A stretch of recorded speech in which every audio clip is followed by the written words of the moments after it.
السلام علیکم ورحمۃ اللہ وبرکاتہ۔ قرآن یاد رکھنے کے لیے یہ حدیث بہت جامع ہے۔ سبحان اللہ، یہ حدیث آپ سنیے تو آپ کو حفظ یاد رکھنے میں کوئی پریشانی نہیں آئے گی۔ مجھے اپنے اساتذہ کی نصیحت یاد آ گئی جب وہ لوگ مجھے نصیحت کرتے تھے، ہم سب کو نصیحت کرتے تھے کہ بچے قرآن یاد رکھنے کے لیے قیام کرو، نماز میں قرآن کی تلاوت کرو۔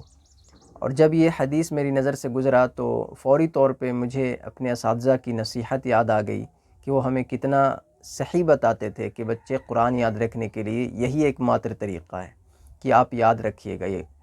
تو سبحان اللہ، یہ حدیث بہت جامع ہے، سنیں۔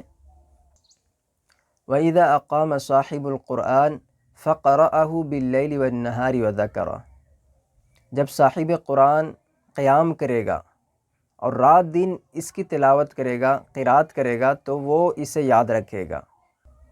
وَإِذَا لَمْ يَقُمْ بِهِ نَسِيَ، اور جب وہ قیام نہیں کرے گا، یعنی قرات کے ساتھ وہ قیام نہیں کرے گا تو وہ اسے بھول جائے گا۔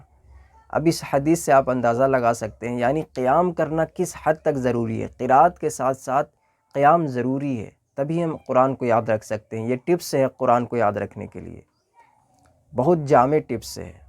لوگ کھوجتے ہیں حفظ ہاؤ ٹو، کہ اب یاد رکھنے کے لیے کیا طریقہ ہے قرآن کو کہ کبھی میں بھولوں نہیں۔